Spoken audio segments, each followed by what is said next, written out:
2, 1. All right, so for our project, we did it on social computing uses of communication and its role in business. It was done by myself, Kyle, Noah, Tyler, and Alexia. First off, we're going to start with how social computing and IS130 relate to each other. Just to give a little predecessor knowledge, social computing has grown at a rapid pace in the past decade or two and has been created pretty much for many different types of business and their needs.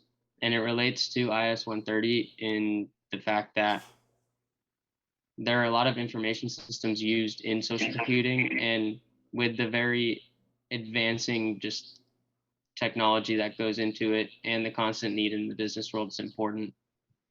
And IS130 does great, emphasizing the importance of data storage and data sharing. And social computing continues to reveal new, faster, and simpler methods to share ideas and data across the business and social world. So what is social computing? Social computing is becoming more and more prevalent in our daily lives as time progresses, and its uses in business are becoming more and more varied and needed to keep relevant. Social computing is really just the overall area of technology in the business world that focuses on where social behavior and computer systems really intersect. Social computing allows users to interact through all kinds of different methods, like social media sites, for example, like Facebook, Instagram, Twitter, blogs, online multiplayer games, and even as basic as instant messaging. Now to get into our project, we tried to focus on how social computing has developed into a necessity in the business world by steadily growing through the advancement of Web 1.0 to the currently being worked on Web 3.0.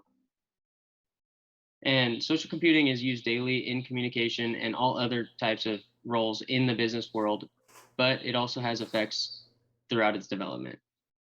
And we focused on 3 main questions that we wanted to address. The first being, what does Web 2.0's effect have on information dissemination and relative cost and quality of products going forward?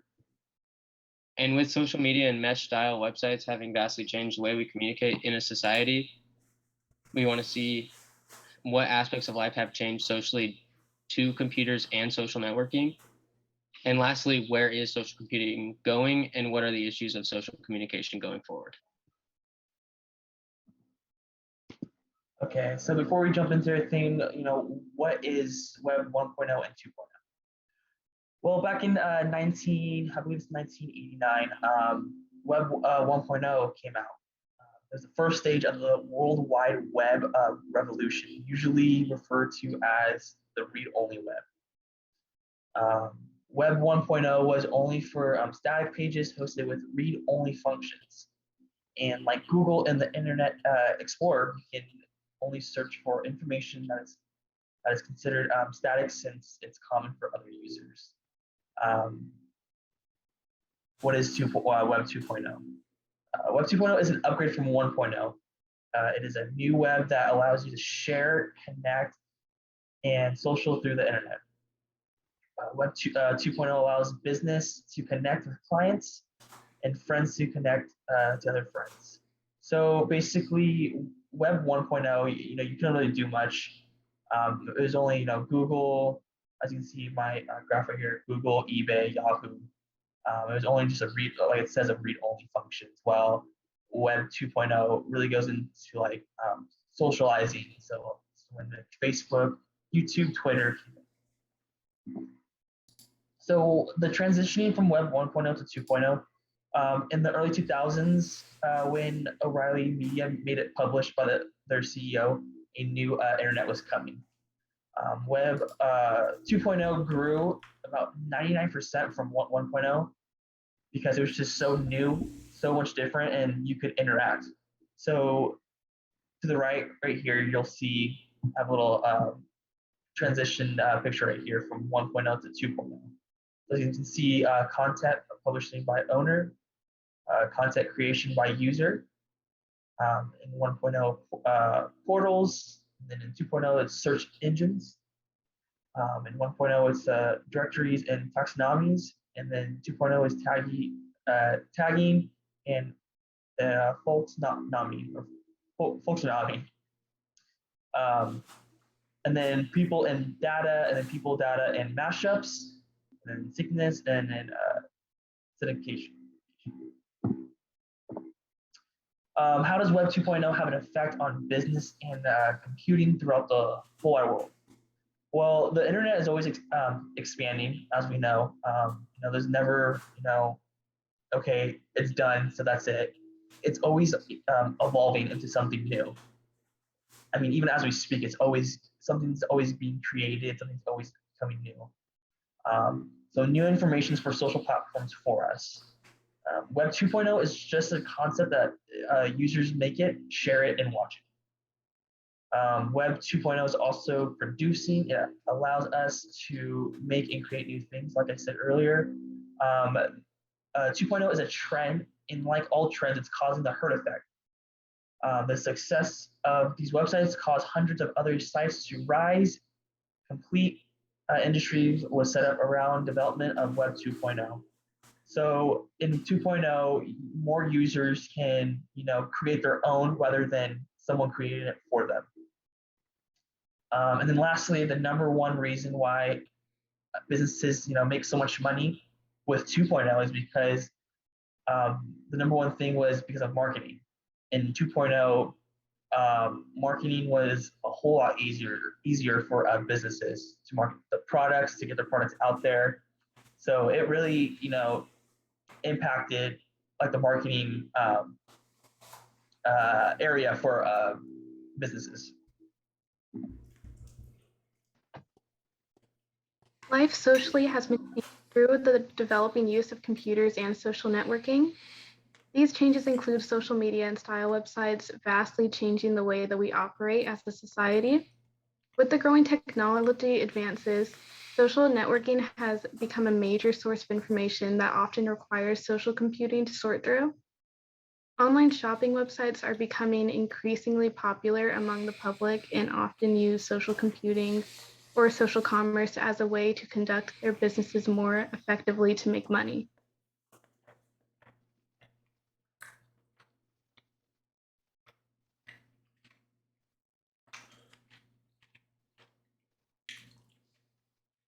Social computing is used more than one would expect in social media. Social computing, written by Siddiqui, Shader, and Musa, explain how social networking apps, such as YouTube, Facebook, and Twitter, just to name a few, are considered social computing platforms. These social media sites allow for people to share their photos, videos, interests, views, and more to allow collaboration as a community through a digital sense.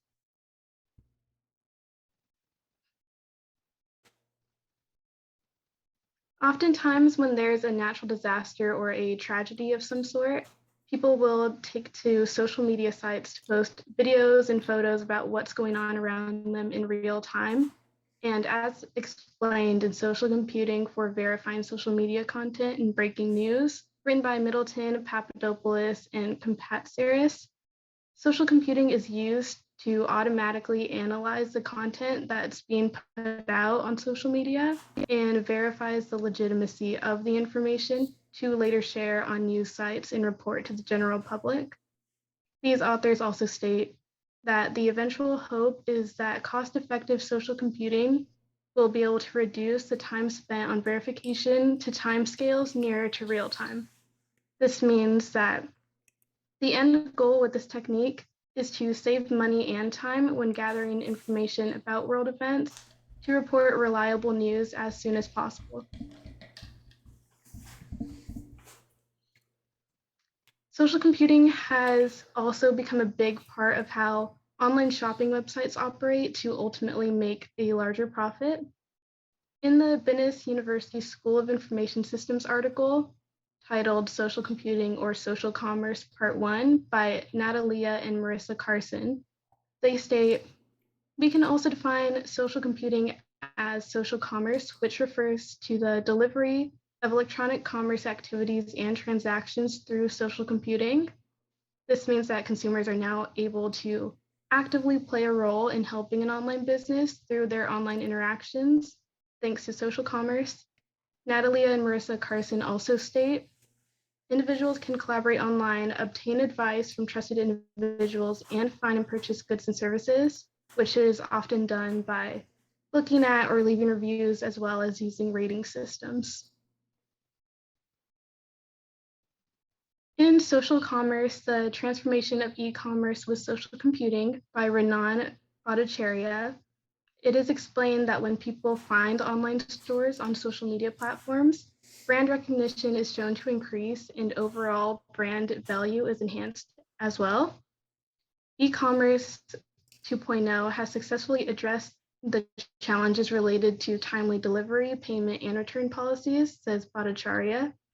He also states that social media is the best tool for any retailer to reach a larger mass through extensive networks, meaning that through the use of social media, new audiences are reached, meaning new consumers are brought in as a result.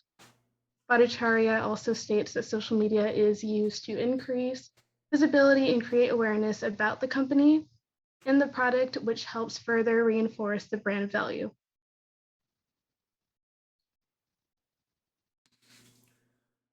Through social media, higher revenue amounts are generated. According to Bhattacharya, these are the increases shown for these specific social media platforms. Tumblr shows a 1.9% revenue increase. Google shows a 6.3% increase. The use of emailing shows a 15.7% increase. Pinterest brings a 15.1% increase. Twitter shows a 19.6% increase, and Facebook shows a whopping 35.9% revenue increase, which proves just how important social computing has become for the money-making aspect of companies that are operating sales online. So now looking to where social computing is going into the future, looking back towards Web 1 and being able to see Web 2's and then be able to see Web 3's impact is a good place to start. So from a business perspective, 1.0 was kind of slow. It started out with mostly either military or research uses. There's only a limited amount of data that could be sent at each time. So not much information could be sent. As we said, it was only read-only. And this changed around 2004, 2003, when our version of the modern internet, Web 2, came about. Web 2 made it the ability to communicate in real time possible and allowed a lot of businesses to connect and to customers and have different avenues of business ventures. Created entirely new types of industries and professions.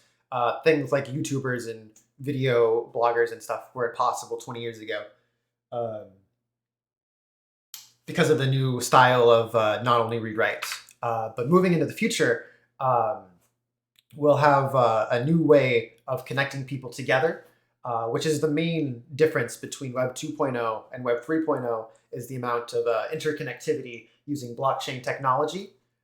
Basically, if you were to sum up the future of Web 3.0, it would be user-controlled data that they put onto whatever platform they decide to go onto, and they'll be able to more actively use their own data and communicate with people without needing more mediators, like we have like internet companies and other government bodies like that in the way. Next slide. So some of the uses right now that we have for Web 3.0 and the ones that would be in the future would be, like I said, about the control over your own data and the information that you have. And then also cryptocurrencies and other financial institutions are going to rise out of social computing's Web 3.0. Things like Bitcoin and Ethereum and things like DAOs or decentralized autonomous organizations are a new way to earn money for the average person. And this money is most of the real growth that we've seen inside of the U.S. economy. And it's one of the most rapidly growing sectors inside of America, other than like real estate or other things like that. And venture capitalists are taking a really big interest inside of this aspect of social computing moving forward. However, there's generally two types of organizations looking forward to the Web 3.0. There's big tech companies, which are actually facing an uncertain future outlook because of the different types of laws and regulations that they're put under by different governmental bodies. The other solution to that, however, is a new type of cryptocurrency or Web 3.0 type of development, which is a decentralized autonomous network. Basically, people band all of their computing power together in a non-centrally owned system to maintain the ledger and basically earn more money with cryptocurrency. Instead of having one person control everything, they vote on things and things go to decisions. So that's something that DAOs are going to use to gain market share, and regular average people can. But something that corporations and businesses are looking forward to is creating digital scarcity with Web 3.0. If you've ever heard a thing called like of an NFT or of people trading digital assets, this might be it. An NFT is basically a non-fungible token. Basically, you can make something online have some sort of marking or permanentness using blockchain technology to make it a unique item, meaning that it now has some sort of scarcity and you can treat it more like a physical object in the real life. But those are some of the benefits and some of the positive uses.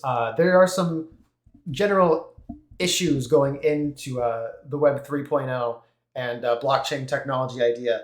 And that's the idea that blockchain is permanent and that code is law. So basically everything that you ever will be doing on Web 3.0 will instantly get recorded onto the ledger for everybody to see, record, and verify. And then it's there for all times for everybody to check at any given time. This will mean that you'll have permanent ownership over your own data because you'll be able to say this is mine. But everybody will have immediate access to it, and any mistakes and anything that you say online in Web 3.0 will be permanent. So those are issues that we'll have to think about going forward. And it's a double-edged sword there, but there are genuine risks and negative downsides that come with Web 3.0 that we'll have to figure out in the future. Things like security issues with being able to be anonymous on Web 3.0, which is touted as one of Web 3.0's major strengths, can really cause some harm. Another one would be new levels of permanence and issues regarding the truth for data information systems. Basically, if there's ever a problem inside of the information system, you can't undo it. Everybody already sees the verified copy, and you'll have to figure out a solution moving forward. And the last problem you have are the hidden costs of Web 3.0 to the world. And then going further into the security issue, already today there's many venture capitalist organizations and other things like that have been scammed out of millions of dollars. Lots of people have lost many hundreds of thousands of dollars in cryptocurrency scams because of the anonymity and the lack of ability to catch people that are being malicious. It's very hard for some businesses to trust everything that's going on in Web 3.0. And then the other part is that governments can sometimes become too stringent and not understand Web 3.0 or cryptocurrency and overly regulate it, making it a problem on the decentralized networks. Another issue, which I stated before, which is what happens when there's an error in Web 3.0. It's real-time peer-to-peer data. So when there's an error, a fork might happen, meaning that there's two different versions of the truth, and they're both correct at the same time. So at that point, you have to decide which one you want to follow. At this point in history, it hasn't been that big of a deal because the only thing that you've lost is a bit of coins and some money. In the future, people want to put everything on the blockchain, information, and other things like that. So if you are to lose all of your data permanently to a mistake, that could happen, and then it would be unreversible. Lastly, you have some hidden costs to the world from Web 3.0. Because of the way cryptocurrency and blockchain technology works, it requires a massive amount of electricity, something akin to something that might happen in like steel mill productions or entire cities levels of electricity production at some points, depending on the scale of the cryptocurrency mine and the amount of computers and machines that they're using at the time. Also, the equipment that's needed to even run all that through all that electricity takes up a lot of resources that are actually in high demand for other industries. Things like cars, other computers used in other types of industries are heavily impacted by this industry. And that leads us to where Web 3.0 kind of is today. Businesses use it and blockchain technology in a few edge cases, maybe to prevent hacks or cause workloads on their systems by hackers so that they don't have as many issues. But the main issue that regular people use it for is just as a speculative currency, basically trying to play a different type of stock market to get money. Or it's sometimes been used as a medium exchange for legal activities for things like the silk market. And then the other thing, sorry, I gotta go back still. And then what are the other issues with Web 3.0 that people are saying that it's going to solve is that it's going to take away corporation control away from like Web 2.0 and how it's always controlled by corporations. But a lot of the biggest investors into Web 3.0 are actually the same people that are heavily invested and profiting from Web 2.0. So it doesn't solve a lot of those issues.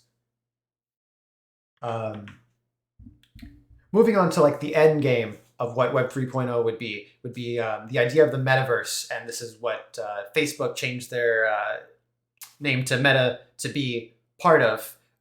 Would be the ultimate social computing experience where you could have basically a second world where you could go work in and interact with other people in real time in maybe a VR or some sort of graphical way, and be able to live and earn money through that.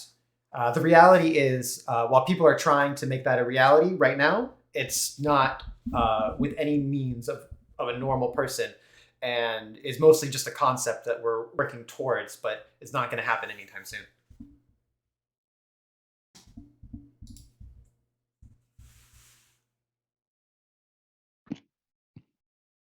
In conclusion, social computing has been very prevalent in the business world and throughout the advancement from Web 1.0 to 2.0 and to the currently worked on Web 3.0. Currently, Web 2.0 is the most widely used web source and what most social computing is developed on. But the jump from Web 1.0 to 2.0 is so vast and great that Web 2.0 has made information sharing extremely beneficial for businesses to help them build their company through more customer-involved communications. And Web 3.0 is planned to be the future of the web-based systems. However, at this moment in time, there are just too many risks with it being fees, security, drawbacks that are keeping it from surpassing the well-based usage of Web 2.0.